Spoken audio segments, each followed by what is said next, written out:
Hello everyone. दोस्तों, कल रूस में 72 सालों के बाद फिर से एक बहुत भयानक भूकंप आया जिसकी तीव्रता रिक्टर स्केल पर 8.8 थी और इससे ज़बरदस्त सुनामी पैदा हुई और जिसका खौफ अमेरिका और जापान तक देखा गया। और रूस के कामचटका प्रायद्वीप में भूकंप से धरती कांप उठी और भूकंप के झटकों से लोग सहम गए।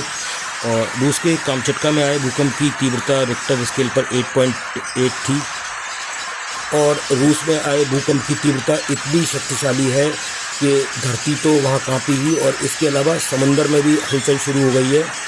और रूस के कामचटका प्रायद्वीप के प्रशांत तट पर बुधवार को 8.8 तीव्रता के भूकंप ने वहाँ बहुत हड़कंप मचा दिया और भूकंप के बाद पूरे इलाके के लिए सुनामी की चेतावनी भी जारी की गई। और सुनामी का असर जापान और अमेरिका में भी देखने को मिल रहा है और रूस के कामचटका प्रायद्वीप के प्रशांत तट पर आए इस भूकंप से बड़ी तबाही के संकेत मिले हैं, क्योंकि रिक्टर स्केल पर इसकी तीव्रता 8.8 मेज़र की गई है। और जबकि 10 तीव्रता का भूकंप जब आया था तो पृथ्वी पर डायनासोर्स पूरी तरह से समाप्त हो गए थे और ये 8.8 है।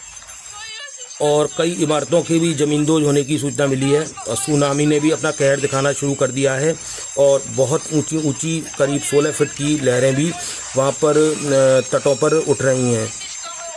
और दोस्तों, रूस के कुरील द्वीप और जापान के बड़े उत्तरी द्वीप होक्काइडो के तटीय क्षेत्रों में बुधवार तड़के 8.8 तीव्रता के भूकंप के बाद ज़बरदस्त सुनामी आई और इससे पहले होनोलुलु में मंगलवार को सुनामी की चेतावनी के सायरन बजने लगे थे और लोगों को ऊंची जगहों पर जाने के लिए कहा गया था।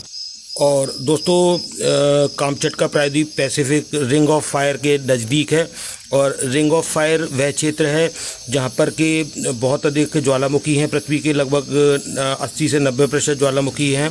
और दोस्तों, आपको बता दें कि जो अर्थक्वेक आते हैं वो टेक्टोनिक प्लेट्स अर्थात धरती की परतों के आपस में टकराने की वजह से आते हैं और वह सबसे ज़्यादा प्रभावित क्षेत्र है। और पैसिफिक सुनामी चेतावनी केंद्र ने बताया कि हवाई, चिली, जापान और सोलोमन द्वीप समूह के कुछ क्षेत्रों में 1 से 3 मीटर तक की ऊंची लहरें उठने की आशंका है। और अभी हालांकि जानमाल के नुकसान की कोई अधिक खबर नहीं मिल सकी है।